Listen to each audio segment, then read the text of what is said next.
በጣም የተካኑ ባለሙያዎችን ልከን የራሳችን የሆነ የምዘና ክራይቴሪያና ቼክሊስቶች ስላለን እያንዳንዱን ድርጅትና የተቋም አመራርን በሚገባ ከመዘን በኋላ ለሽልማት እናበቃለን። የመካከለኛው ምስራቅ ቀጠና በአዲስ ምዕራፍ ብቅ የሚልበት ድል ሰፋ ያለ መስሏል። በተለይም አካባቢው ላይ ይሰነፍጥ የነበረው የባህሩ ጠረን የሚሳኤል ሩምታ አሁን ላይ ጋብ ማለቱ አንዱ ነው። በኢራን ይደገፋል ተብሎ የሚነገርላቸው በእስራኤል ድንበር የሰፈሩት ሚሊሻዎች አቅም መዳከም ለእስራኤል ሌላ በር ሊከፍት እንደሚችል ይጠበቃል። በመካከለኛው ምስራቅ ያለው ፖለቲካዊና ወታደራዊ ሁኔታ በአዲስ ምዕራፍ ላይ የሚገኝ የአውሮፓ ህብረት የሩሲያ ሀብቶችን ሳይጠቀም $105 ቢሊዮን የሚገመት ለዩክሬን የሚውል ብድር ለመስጠት ተስማምቷል። የአውሮፓ ህብረት መሪዎች በሚቀጥሉት 2 ዓመታት የዩክሬን ወታደራዊና ኢኮኖሚያዊ ፍላጎቶችን ለማሟላት ወለድ አልባ ብድር ለመስጠት መስማማታቸውን የህብረቱ ምክትል ፕሬዝዳንት አንቶኒዮ ኮስታ ተናግረዋል። መገናኛ ብዙሃን የህዝብን ሰላምና ደህንነት እንዲሁም ተጻራሪ መብቶችና ጥቅሞችን ባከበረ መልኩ በኃላፊነት መንቀሳቀሳቸውን ማረጋገጥና በህግ መሰረት እንዲሰሩ የሚያስችል የህግ ማዕቀፍና ስርዓት መዘርጋት በማስፈለጉ የመገናኛ ብዙሃን አዋጅ ሊወጣ ችሏል። ሰላም ጤና ይስጥልን ውድ ተመልካቾቻችን፣ ሀገሬ ዜና ጀምሯል። የተለያዩ የሀገር ውስጥና ዓለም አቀፍ መረጃዎችን ይዘን ቀርበናል። ከመላው ስቱዲዮ ባልደረባዎቼ ጋር አብሬያችሁ ቆይታ የማደርገው እኔ ዳግም ተገኝ ነኝ። በመጀመሪያም አበይት መረጃዎችን አስቀደምን። ግራንድ አፍሪካን የተቋማትና የአመራር ሽልማት የፊታችን እሁድ ታህሳስ 12 ቀን ይካሄዳል። ሽልማቱ ተቋማትና አመራሮች ራሳቸውን ብቁ የሚያደርጉበት የስልጠና ዕድል የያዘ መሆኑም ተነግሯል። ሱባሎ ጋሻው ግራንድ አፍሪካን የተቋማትና የአመራር ሽልማት ድርጅት ባካሄደው ምዘና ለሽልማት ብቁ ሆነው ያገኛቸውን ተቋማት አመራሮችና ሰራተኞች ሊሸልም መሆኑን አስታውቋል። 1250 በሚደርሱ ተቋማት ላይ ምዘና ማከናወናቸውን የገለጹት የድርጅቱ ፕሬዝዳንትና ዋና ስራ አስፈጻሚ አቶ ግርማ በቀለ ለሽልማት ብቁ ሆነው የተገኙ 49 ተቋማት የፊታችን እሁድ ታህሳስ 12 ቀን 2018 ዓ.ም በአድዋ ድል መታሰቢያ ፓን አፍሪካ አዳራሽ በሚካሄድ መርሃ ግብር እንደሚሸለሙ ገልጸዋል። ተሸላሚ ተቋማት የተለዩት የድርጅቶቹን ተቋማዊ ተፈጥሮ ባማከለ መመዘኛ መሰረት መሆኑም ተነግሯል። ተቋማት ባላቸው ተቋማዊ ተፈጥሮ ላይ ተመስርተን በድርጅታችን መለኪያ መሰረት ተቋሙ ድረስ በመሄድ የሽልማት ድርጅታችንን ሰነድ ሰተናቸው እሱን በሚገባ ተረድተው እሱን አይተው ተረድተው የኛ መዛኞች በእነኛ መለኪያዎች በእነኛ መመዘኛዎች ተቋማቱን ይመዝናሉ። የመንግስትም የግል ተቋማትንም በሙያው በጣም የተካኑ ባለሙያዎችን ልከን የራሳችን የሆነ የምዘና ክራይቴሪያና ቼክሊስቶች ስላለን እያንዳንዱን ድርጅትና የተቋም አመራርን በሚገባ ከመዘን በኋላ ለሽልማት እናበቃለን። ተቋማት ከሚሸለሙት ሽልማት ባለፈ ተቋማቸውን ለሽልማት ያበቁ አመራርና ሰራተኞችም ለውጤታማነታቸው ይሸለማሉ።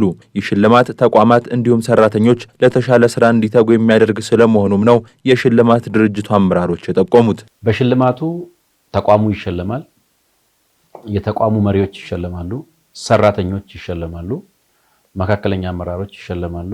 የሚሸለሟቸው ኮርዶን፣ ኒሻን እና ሜዳሊያ እና ዲፕሎማዎች በየደረጃው ይሸለማሉ ማለት ነው። በአንድ መስሪያ ቤት ተቋሙን ከሸለምን አመራሩን ከሸለምን ሰራተኛው ደግሞ የበለጠ በስራው ላይ ተበረታቶ ውጤታማ እንዲሆን የፈጠራ ስራ ኢኖቬቲቭ ሞር እንዲሆን በቴክኖሎጂም ደግሞ የታገዘ ተገቢ የሆነ ስራ ጥራቱን ጠብቆ ኳሊቲውን ጠብቆ እንዲሄድ የሚያደፋፍር ስለሆነ ነው የምናደርገው። ግራንድ አፍሪካን የተቋማትና የአመራር ሽልማት ድርጅት ከሽልማት ባለፈ ተቋማት ክፍተቶቻቸውን እንዲሞሉ የሚያስችል ስልጠና እንደሚሰጥ የተናገሩት የድርጅቱ ፕሬዝዳንትና ዋና ስራ አስፈጻሚ አቶ ግርማ በቀለ ከዚህ በፊት የተሸለሙ ተቋማት አመራሮችና ሰራተኞች ተመሳሳዩን ስልጠና መውሰዳቸውን ገልጸዋል። ተቋማት በጠንካራ ጎኖቻቸው ይሸለማሉ። የመሻሻል እድሎቻቸውን ኦፖርቹኒቲ ፎር ኢምፕሩቭመንት የሚባለው በምዘናው ላይ ምክንያቱም የሚለካው ሁለቱ ነገር ነው። የተቋሙ ጠንካራ ጎንና የመሻሻል እድል ነው የሚለካው። መዛኙም ሁለቱን ነገሮች ነው ዘርዝሮ የሚያስቀምጠው። የተቋሙን ጠንካራ ጎንና የተቋሙን የመሻሻል እድሎች ነው ዘርዝሮ የሚያስቀምጠው። ተቋማቱ የተገኘባቸውን ክፍተት ደግሞ ማሰልጠኛ አለን እኛ ምንም ተጨማሪ ክፍያ ሳይከፍሉን ምንም የተለየ ነገር ሳያደርጉ ማሰልጠኛችን ላይ ወርልድ ክላስ ኤክሰለንስ ሴንተር ላይ ሄደው ስልጠና ይወስዳሉ ማለት ነው። 184 በተለያየ ጊዜ የሸለምናቸውን ተቋማት ስናሰለጥን ነው የቆየነው።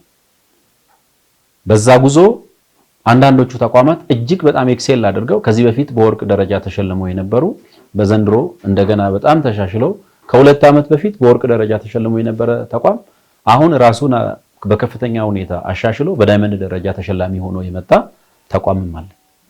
ስለዚህ ከነሱ ጋር ያለን ግንኙነት የሚቋረጥ አይደለም። እሁድ ታህሳስ 12 ቀን 2018 ዓ.ም በአድዋ ድል መታሰቢያ ፓን አፍሪካ አዳራሽ የሚካሄደውን የተቋማት የአመራርና የሰራተኞች ሽልማት ዝግጅት ሀገሬ ቴሌቪዥን በቀጥታ ስርጭት ለተመልካቾች ያደርሳል። የግራንድ አፍሪካን የተቋማትና የአመራር ሽልማት ድርጅት እህት ድርጅት የሆነው ወርልድ ክላስ የጥራት ሽልማት ድርጅት በጥራት ምዘና ብቁ ሆነው ያገኛቸውን ድርጅቶች በቅርብ ጊዜ እንደሚሸልምም ተነግሯል። የኢትዮጵያ ብሔራዊ ባንክ የውጭ ምንዛሬ ገበያውን ለማረጋጋት እያደረገ ያለው ተደጋጋሚ የዶላር ጨረታ ከመንግስት የፋይናንስ ዲሲፕሊንና ከምርት አቅም እድገት ጋር ካልተጣጣመ የሚፈለገውን ውጤት ላያመጣ እንደሚችል የምጣኔ ሀብት ባለሙያዎች አሳሰቡ። አሁን የተጀመረው የገበያ መር ስርዓት በዓለም አቀፍ ደረጃ ተቀባይነት ያለው ቢሆንም ኢኮኖሚው አምራች ሳይሆን ተጠቃሚ በመሆኑ እንዲሁም በመንግስት በኩል የሚስተዋለው የሀብት ብክነት ለፖሊሲው ስኬት እንቅፋት መሆናቸውን ተናግረዋል። ኃይለ ገብርኤል ታደሰ የኢትዮጵያ ብሔራዊ ባንክ የውጭ ምንዛሬ ገበያውን ለማረጋጋት የሚወስዳቸው የፖሊሲ ማሻሻያዎችና ተደጋጋሚ የዶላር ጨረታዎች ከመንግስት የፋይናንስ ዲሲፕሊንና ከምርት አቅም እድገት ጋር ካልተጣጣሙ የሚፈለገውን ውጤት ላያመጡ እንደሚችሉ የምጣኔ ሀብት ባለሙያዎች አሳሰቡ። ባለሙያዎቹ እንደሚሉት የገበያ መር ስርዓት በዓለም አቀፍ ደረጃ ተቀባይነት ያለው ቢሆንም እንደ ኢትዮጵያ ባሉ በቂ ምርት በሌላቸው ኢኮኖሚዎች ላይ የጎንዮሽ ጉዳቱ የከፋ ሊሆን ይችላል። የሀገሪቱ የውጭ ንግድ አቅም ደካማ መሆንና የምርት ሂደቱ ለዋጋ ለውጦች ፈጣን ምላሽ መስጠት አለመቻሉ ተጠቃሽ ምክንያት መሆኑን በአዲስ አበባ ዩኒቨርሲቲ ኢኮኖሚክስ መምህሩ አጥሎ አለሙ ይናገራሉ። ብር ዋጋ ከፍ ሊል የሚችለው ባለ የኤክስፖርት ካፓሲቲ በምታመርተው ምርት እና በኢኮኖሚው ጥንካሬ ነው። የኛ በጣም ዊክ ነው። አብዛኛውን በኢምፖርት ላይ ዲፔንድ ያደርጋል። ኤክስፖርታችን ዊክ ነው። እንደገና ደግሞ እቃዎች ዋጋ ኤክስፖርት የምናደርገው ቢጨምር እንኳን ምርቱ በዛው ልክ አይጨምርም። ሁልጊዜ እያጫረቱ ዶላርን እንትን በማድረግ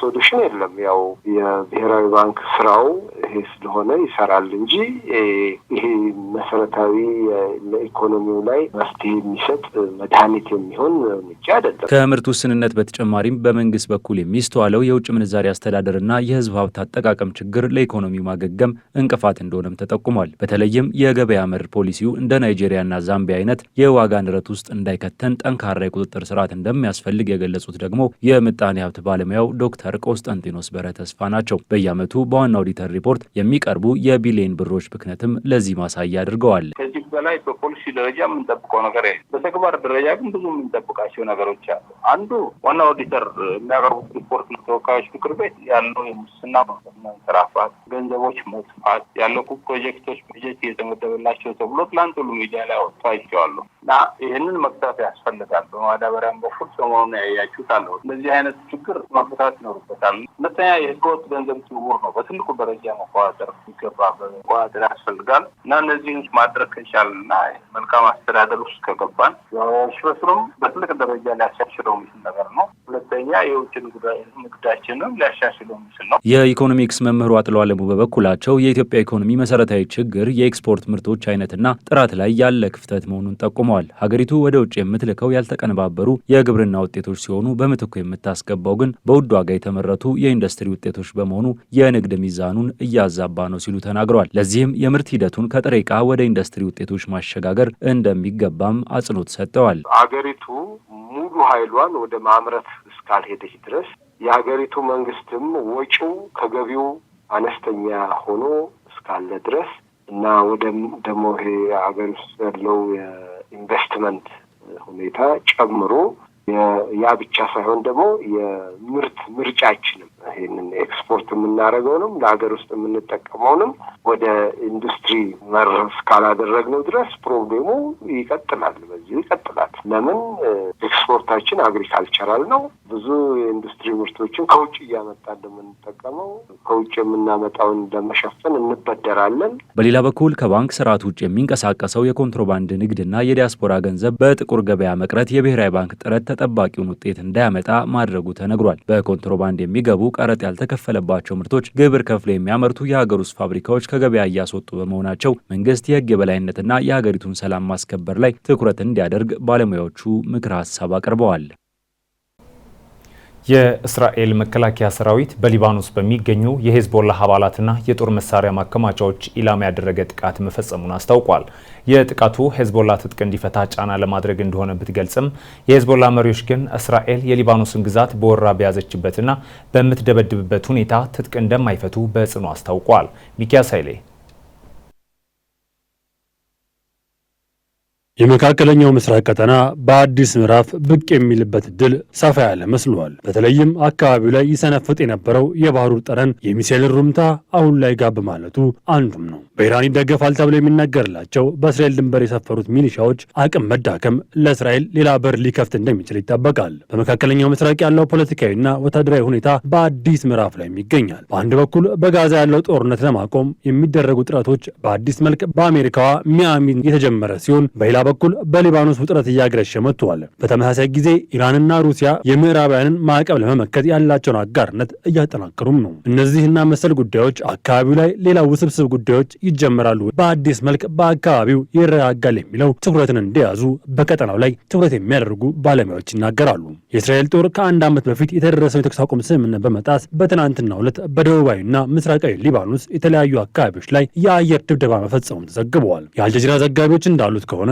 የእስራኤል ተዋጊ አውሮፕላኖች በደቡባዊ ሊባኖስ የሚገኙትን አልጃቡር፣ አልቃትራኒ፣ አልራሃያን የተባሉ ስፍራዎች ኢላማ አድርገዋል። በተጨማሪም በምስራቃዊ ሊባኖስ በቤቆ ሸለቆ የሚገኙትን ቡዳይና ሄርሜላ አካባቢዎች የጥቃት ሰለባም ሆነዋል። በደቡባዊቷ ዴርሴሪያን ከተማ ዋዲ አልቆሲር በተባለ ስፍራ ላይም ሌላ ተጨማሪ የአየር ድብደባ መፈጸሙም ታውቋል። የእስራኤል መከላከያ ሰራዊት በሰጠው መግለጫም ጥቃቱ የሂዝቦላ አባላትንና የጦር መሳሪያ ማከማቻዎችን ኢላማ ያደረገ መሆኑን ገልጿል።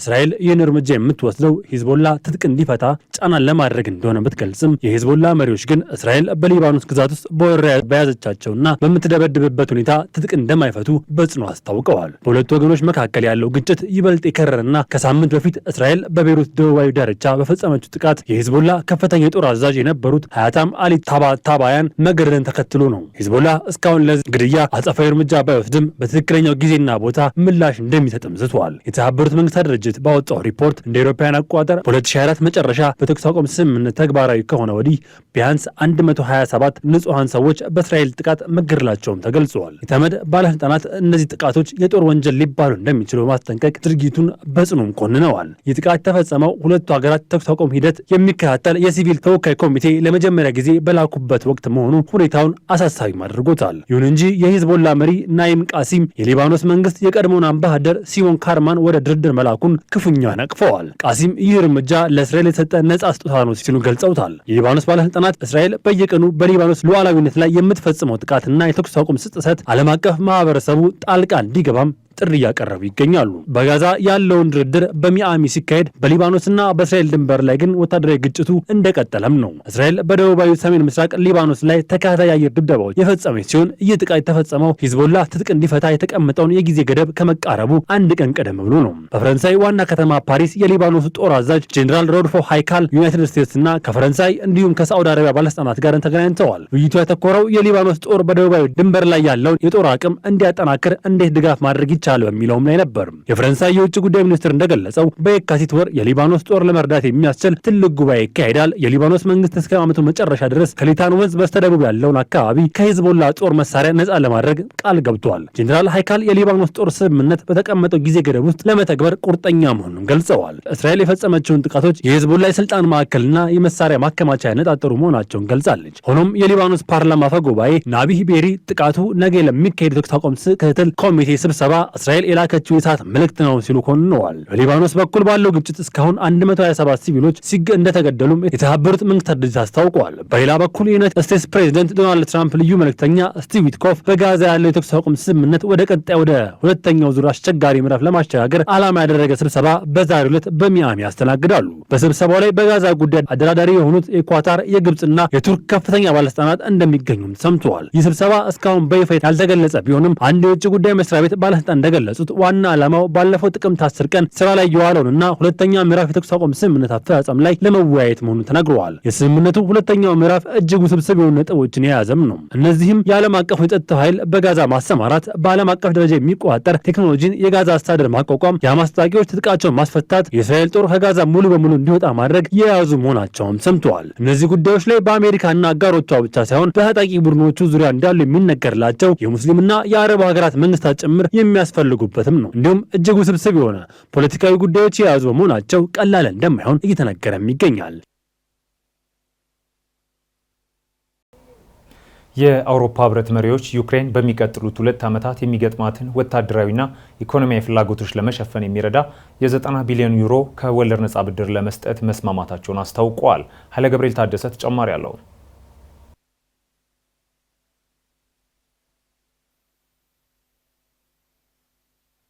የአውሮፓ ህብረት የሩሲያ ሀብቶችን ሳይጠቀም 105 ቢሊዮን ዶላር የሚገመት ለዩክሬን የሚውል ብድር ለመስጠት ተስማምቷል። የአውሮፓ ህብረት መሪዎች በሚቀጥሉት 2 ዓመታት የዩክሬን ወታደራዊና ኢኮኖሚያዊ ፍላጎቶችን ለማሟላት ወለድ አልባ ብድር ለመስጠት መስማማታቸውን የህብረቱ ምክትል ፕሬዚዳንት አንቶኒዮ ኮስታ ተናግረዋል። መሪዎቹ የታገዱ የሩሲያ ሀብቶችን ከመጠቀም ይልቅ የዩክሬን መከላከያን ለመደገፍ ከካፒታል ገበያዎች ገንዘብ ለመበደር ዛሬ ማለዳ ላይ መወሰናቸውን ዲፕሎማቶች ገልጸዋል። ኮስታ በማህበራዊ ሚዲያ ባስተላለፉት መልእክት ተስማምተናል፣ ለዩክሬን ለ2026-27 የሚውል የ90 ቢሊዮን ዩሮ ወይም 105.5 ቢሊዮን ዶላር ድጋፍ ለመስጠት የተላለፈው ውሳኔ ጸድቋል፣ ቃል ገብተናል፣ ፈጽመናልም ብለዋል። ኮስታ የገንዘቡ ምንጭ በዝርዝር ባይገልጹም ስምምነቱ የተደረሰው መሪዎች ሐሙስ ምሽት እስከ እኩለ ሌሊት ድረስ ሲወያዩ ከቆዩ በኋላ ነው። ሮይተርስ ይፋ ባደረገው የመሪዎች ጉባኤ ረቂቅ ሰነድ እንደሚጠቁመው ገንዘቡ በህብረቱ በጀት ዋስትና ተይዞለት ከካፒታል ገበያዎች የሚሰበሰብ እንጂ የታገዱ የሩሲያ ሀብቶችን ለመጠቀም ታቅዶ የነበረውን አወዛጋቢ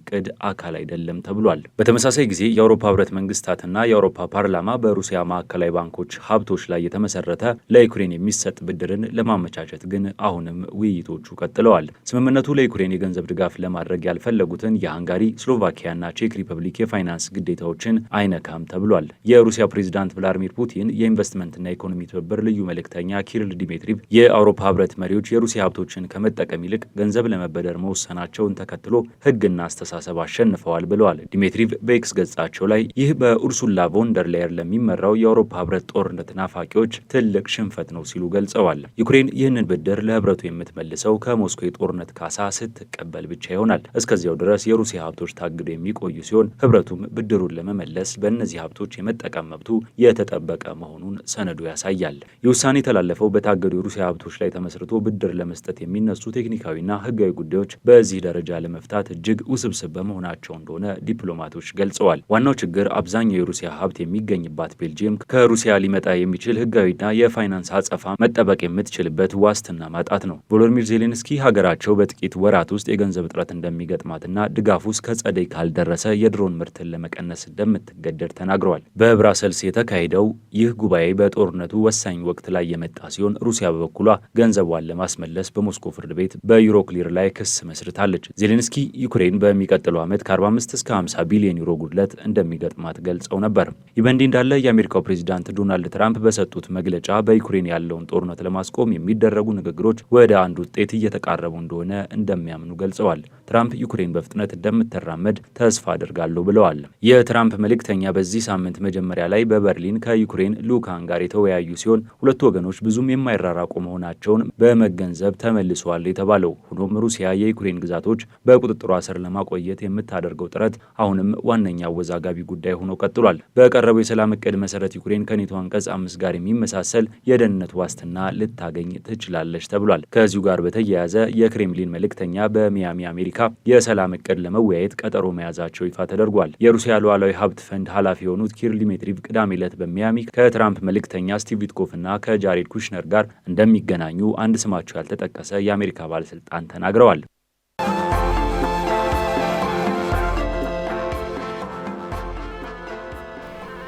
ውድ ተመልካቾቻችን ሀገር ዜና እንደቀጠለ ነው።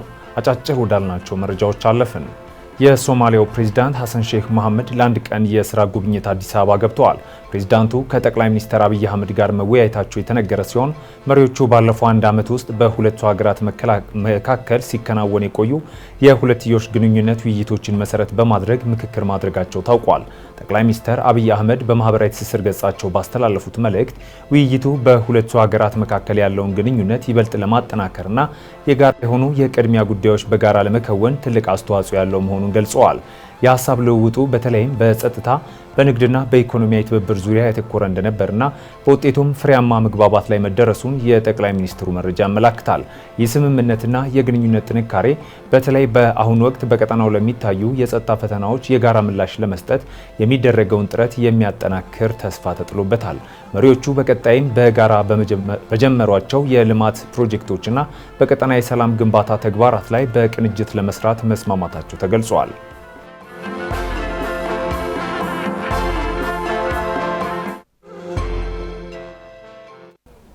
ግማሽ ሚሊዮን ብር ጉቦ ሲቀበሉ እጅ ከፍንጅ የተያዙት የፍትህ ሚኒስቴር አቃቢ ሕግና ግብረ አበሮቻቸው ክስ ተመሰረተባቸው። በፍትህ ሚኒስቴር የአቃቢ ሕግነት የስራ መደብ ላይ ተመድበው ሲሰሩ የነበሩ ግለሰብና ግብረ አበሮቻቸው ከአንድ ባለ ጉዳይ 1 ሚሊዮን ብር ጉቦ ለመቀበል ሲደራደሩና ግማሽ ሚሊዮኑን ተቀብለው ደረሰኝ ሲሰጡ እጅ ከፍንጅ ተይዘው ክስ እንደተመሰረተባቸው ሚኒስቴር መስሪያ ቤቱ አስታወቀ። እንደ ሚኒስቴሩ መግለጫ ተከሳሾቹ በወንጀል ተጠርጥረው በምርመራ ላይ በነበሩ ግለሰብ ላይ የወንጀል ክስ እንዳይቀርብና እናድርጋለን በማለት 1 ሚሊዮን ብር እንዲከፈላቸው ሲደራደሩም ቆይተዋል። ከፌዴራል ፖሊስ ጋር በመቀናጀት በተደረገ ክትትል ህዳር 16 ቀን 2018 ዓ.ም ተከሳሾቹ ከባለ ጉዳዩ ቤተሰቦች 500 ሺህ ብር ለጊዜው ባልተያዘ ግብረ አበራቸው የባንክ ሂሳብ በኩል እንዲገባ ካደረጉ በኋላ ገንዘቡ ገቢ የተደረገበትን የባንክ ደረሰኝ ለባለ ጉዳዩ ሲያስረክቡ በጸጥታ ኃይሎች በቁጥጥር ስር መዋላቸውን አስታውቋል።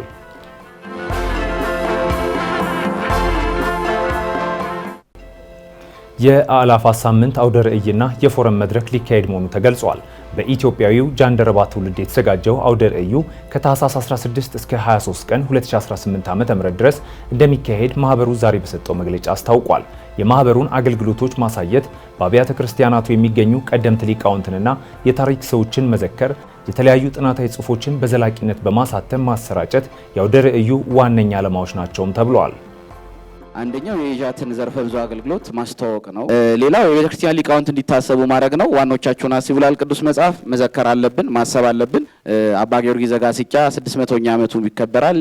ነባቤ መለኮት የምንለው የኢትዮጵያ የነገረ መለኮት ሊቅ ነው። የቤተክርስቲያን ሊቃውንትም እንዲያስቡ ማድረግ ነው። ሌላው የምርምር መድረኮች መፍጠር ነው ብለናል።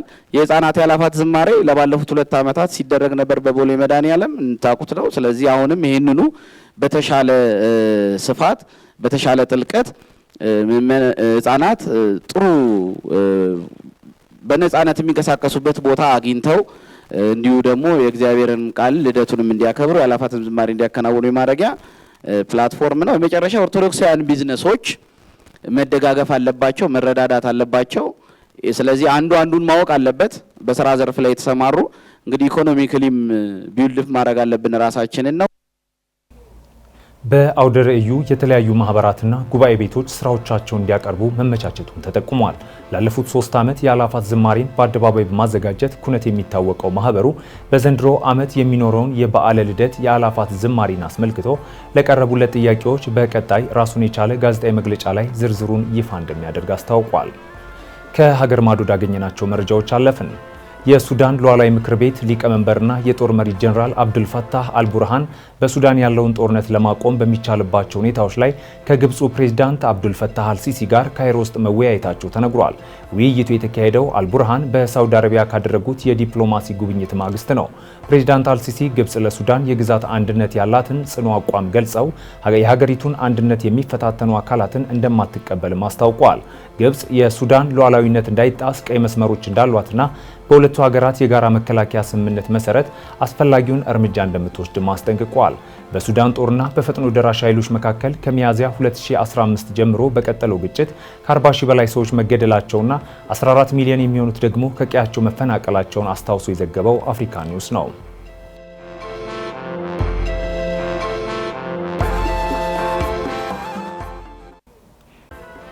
ፕሬዚዳንት ዶናልድ ትራምፕ ባለፈው ሳምንት በብራውን ዩኒቨርሲቲ በተፈጸመ የጅምላ ጥቃት 2 ሰዎች መገደላቸውን ተከትሎ የአሜሪካን ግሪን ካርድ ሎተሪን ወይም ዲቪ ማገዳቸውን አስታውቋል።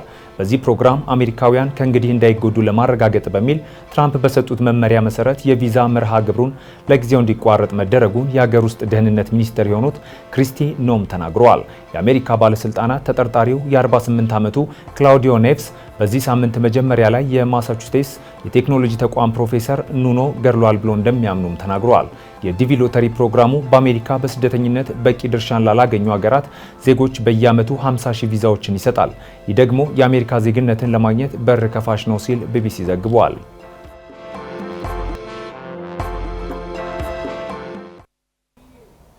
የፕሬዝዳንት ትራምፕ አስተዳደር የመንግስት ብቃትን ለማሻሻል በሚል በወሰደው የሰራተኞች ቅነሳ እርምጃ ሳቢያ የአሜሪካ የስራ ገበያ ከፍተኛ መንገዳገድ እያሳየ ይገኛል። አዲሱ የመንግስት ብቃት መምሪያ የወሰደው የፋይናንስና የሰው ኃይል ቅነሳ በአንድ ወር ውስጥ ብቻ ከ162,000 በላይ የመንግስት ሰራተኞች ከስራ ገበታቸው እንዲለቁ ምክንያት ሆኗል። ምንም እንኳን የጤናው ዘርፍ መጠነኛ መነቃቃት ቢያሳይም አጠቃላይ የኢኮኖሚ ሁኔታ ግን አሜሪካውያንን ለከፋ ኑሮ ጫና ሊዳርግ እንደሚችል ተገምቷል። ይህ የቢዝነስ መረጃችን ነው። ተጨማሪ አለን።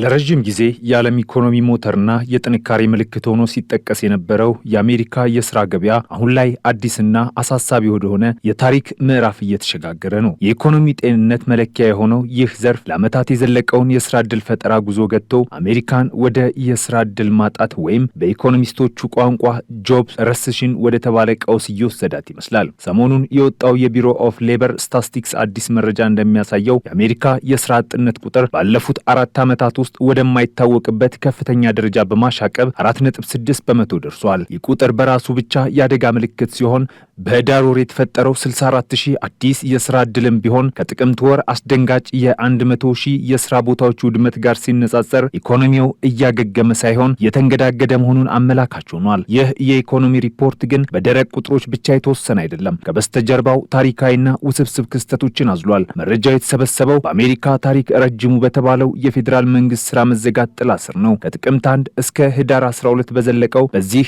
የመንግስት መዘጋት ምክንያት መረጃ ሰብሳቢ መስሪያ ቤቶች ስራ ቆሞ ስለነበር ከ80 ዓመታት በኋላ ለመጀመሪያ ጊዜ የጥቅምት ወር የስራ አጥነት ምጣኔ ሳይመዘገብ ቀርቷል። ይህ ሁኔታ የኢኮኖሚ ተንታኞችን ግራ ያጋባና የሀገሪቱን የኢኮኖሚ አቅጣጫ ለመተንበይ አስቸጋሪ ያደረገ ታሪካዊ ክስተት ሆኖ ተመዝግቧል። ለመሆኑ ይህ ሁሉ የኢኮኖሚ መቀዛቀዝና መዋዠቅ ከየት መጣ ብለን ስንጠይቅ ጣቱ የሚቀሰረው ቀጥታ ወደ ዋሽንግተንና ወደ ፕሬዝዳንት ትራምፕ አስተዳደር የፖሊሲ እርምጃዎች ሆኗል። አስተዳደሩ የመንግስት ብቃት መምሪያ ወይም ዲፓርትመንት ኦፍ ገቨርንመንት ኤፊሸንሲ በሚል ባቋቋመው አዲስ ተቋም አማካኝነት የወሰደው የሰራተኞች ቅነሳ እርምጃ ዋጋ እያስከፈለ ይገኛል። ይህ ተቋም በመንግስት መስሪያ ቤቶች ላይ የወሰደው የፋይናንስና የሰው ኃይል ቅነሳ እንዲሁም ለሰራተኞች የሰጠው አስገዳጅ የመልቀቂያ ምርጫ በጥቅምት ወር ብቻ 162,000 የመንግስት ሰራተኞች ከስራ ገበታቸው እንዲሰናበቱ ምክንያት ሆኗል። ይህ ግዙፍ ቁጥር የሀገሪቱን አጠቃላይ የስራ ዕድል አፈጻጸም ወደ አሉታዊ በመቀየር ለገበያው መረጋጋት ጠንቅ ሆኗል። የኔቪ ፌዴራል ክሬዲት ዩኒየን ዋና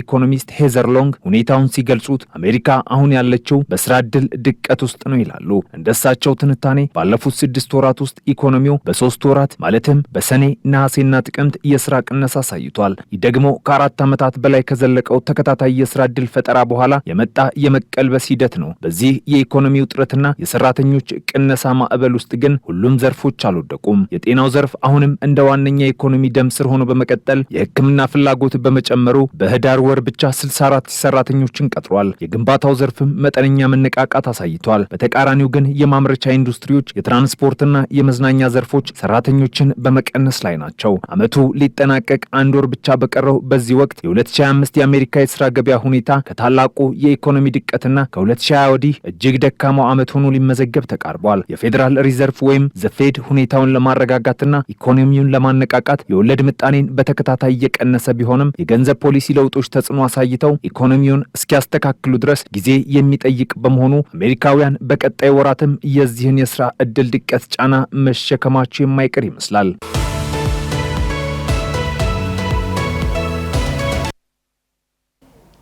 በፕሬስ ሀሳብን በነጻነት የመግለጽ ህገ መንግስታዊ መብት ላይ የተደረጉ ገደቦች እንዳሉ ሆነው በመገናኛ ብዙሃን የስም ማጥፋት ቢካሄድ በፍትሐ ብሔር ህጉ እንጂ በወንጀል ህጉ አይታይም።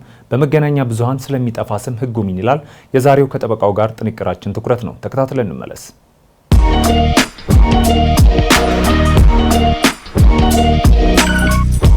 ጤና ይስጥልን። የስም ማጥፋት ተግባር በመገናኛ ብዙሃን በፍትሐ ብሔር እንጂ በወንጀል የማያስጠይቅ መሆኑን በተመለከተ ገነክ መረጃ ላካፍላችሁ። ጠበቃ እንዳርጌ ካሴ ነኝ። አብራችሁን ቆዩ። አንድ አዋጅ ሲወጣ የአዋጁ አጠቃላይ ዓላማ የሚንጸባረቅበት ክፍል የአዋጁ መግቢያ ሲሆን በዚህም መሰረት የመገናኛ ብዙሃንን አዋጅ ለማውጣት ገፊ ምክንያት ተደርጎ የተያዘው በኢትዮጵያ ህገ መንግስት እንዲሁም በኢትዮጵያ ላይ ግዴታ የሚጥሉ ዓለም አቀፍ የሰብአዊ መብቶች ስምምነቶች የተረጋገጠውን ሀሳብን በነጻነት በተሟላ መልኩ ተግባራዊ ለማድረግ ከማህበራዊ፣ ኢኮኖሚያዊ፣ ፖለቲካዊና ከቴክኖሎጂ እድገት ጋር የሚጣጣም ህግ ማውጣት በማስፈለጉ ሀሳብን በነጻነት የመግለጽና የመገናኛ ብዙሃን መብቶች በህገ መንግስቱ የተረጋገጡ ሌሎች ሰብአዊ መብቶችንና ነጻነቶችን ለማረጋገጥ ያላቸውን ፋይዳ በመገንዘብና በሀገራችን ዲሞክራሲ ስርዓትን ለመገንባት የሚደረገው ጥረት ስኬታማ እንዲሆን መገናኛ ብዙሃን የሚጫወቱት የማይተካ ሚና በመረዳት ይህን ሁኔታ ሊያስተናግድ የሚችል ህግ ማውጣት በማስፈለጉ መገናኛ ብዙሃን የህዝብን ሰላምና ደህንነት እንዲሁም ተጻራሪ መብቶችና ጥቅሞችን ባከበረ መልኩ በኃላፊነት መንቀሳቀሳቸውን ማረጋገጥና በህግ መሰረት እንዲሰሩ የሚያስችል የህግ ማዕቀፍና ስርዓት መዘርጋት በማስፈለጉ የመገናኛ ብዙሃን አዋጅ ሊወጣ ችሏል። ከዚህ ላይ ልብ ሊባል የሚገባው የመገናኛ ብዙሃን የወጣበትን ገፊ ምክንያቶች እንደወረደ ከመግለጽ ያለፈ ስላተገባበሩ አላነሳንም። ወደ ዋናው ርዕሰ ጉዳያችን ስንመለስ የስም ማጥፋት ተግባር በመገናኛ ብዙሃን ሲፈጸም ከፍትሐ ብሔር ኃላፊነት በስተቀር በወንጀል የማያስጠይቅ መሆኑን የመገናኛ ብዙሃን ህግ በግልጽ ደንግጓል። ወደ ዝርዝር ጉዳዩ ከመግባታችን በፊት የመገናኛ ብዙሃን አዋጁ ለራሱ ለመገናኛ ብዙሃን የሰጠውን ትርጉም እንመለከታለን። የመገናኛ ብዙሃን ማለት በየጊዜው የሚወጡ ህትመትን፣ የብሮድካስት አገልግሎትንና የበይነ መረብ የመገናኛ ብዙሃንን በመጠቀም የዜና ወይም የፕሮግራም ወይም የዜናና የፕሮግራም አገልግሎት ለህዝብ ለማቅረብ የተቋቋሙ አካላት ሲሆኑ መጽሐፍትን፣ ማህበራዊ መገናኛ ብዙሃንን፣ ጦማሮችንና በየጊዜው የሚወጣ ህትመት አካል ያልሆኑ ፎቶ፣ ስዕልና ካርቱንን ሳይጨምር የዜና አገልግሎት ድርጅቶችን ያካትታል። የበይነ መረብ መገናኛ ብዙሃን ማለት በመገናኛ ብዙሃን አገልግሎት አቅራቢው ይዘት ላይ የመወሰን ኃላፊነት ስር ዋነኛ ስራው ዜናና ፕሮግራምን መሰብሰብ፣ ማዘጋጀት፣ ማጠናከርና ማሰራጨት በሆነ ድርጅት በኢንተርኔት አማካኝነት የሚሰራጭ ምስል፣ ድምፅ፣ ቪዲዮና የድረገጽ ጽሁፍን በመጠቀም ወይም እነዚህን በማቀናጀት መረጃ የማስተላለፍ አገልግሎት ነው። ፌስቡክ፣ ቲክቶክ፣ ቴሌግራምና መሰል የኤሌክትሮኒክስ ሚዲያዎችን ይጨምራል። ምንም አይነት የህዝብ ጥቅም በሌለበት በግለሰቦች ላይ ከሚፈጸም በስተቀር የመጉዳት ሀሳብ ከሌለና የንግግሩ ይዘት እውነተኛ የሆነ እንደሆነ የንግግሩን እውነተኛነት ለማረጋገጥ ተቀባይነት ያላቸውን አካሄዶችና መንገዶች ሁሉ ተጠቅሞ ያገኘው መረጃ ትክክለኛ እንደሆነ በቅንነት በማመን ያደረገው ንግግር ከሆነ ወይም ለህዝብ ጥቅም ሲባል የተደረገ ንግግር ከሆነ በስም ማጥፋት ተፈርጀው የፍትሐ ብሔር ተጠያቂነት አያስከትሉም። ከመገናኛ ብዙሃን ህጉ ስንነሳ የስም ማጥፋቱ ተግባር የህዝብ ጥቅም ካለበት በመገናኛ ብዙሃን ላይ የሚጣለው የህሊና ጉዳት ካሳ ከብር 300 ሺህ ሊበልጥ አይችልም። የህሊና ጉዳት ካሳ ሲወሰን የመገናኛ ብዙሃንን የትርፍ ሁኔታ፣ የደረሰውን የጉዳት መጠንና የሚወሰነውን ካሳ በመገናኛ ብዙሃን ህልውና ላይ ያለውን ተጽዕኖ ከግምት ውስጥ ማስገባት አለበት። የህዝብ ጥቅም ሲባል የህዝብ ጥቅም ማለት ከግል ወይም ከጥቂት ቡድኖች የጥቅም ፍላጎት በተቃራኒ የማህበረሰቡን የደህንነት፣ የምጣኔ ሀብት፣ የባህል፣ የፖለቲካና መሰል ተፈጥሮ ያላቸውን ጥቅሞች ጨምሮ የሰፊው ህዝብ ተጠቃሚነት ነው በሚል የመገናኛ ብዙሃን አዋጅ ትርጉም ይሰጠዋል። አመሰግናለሁ።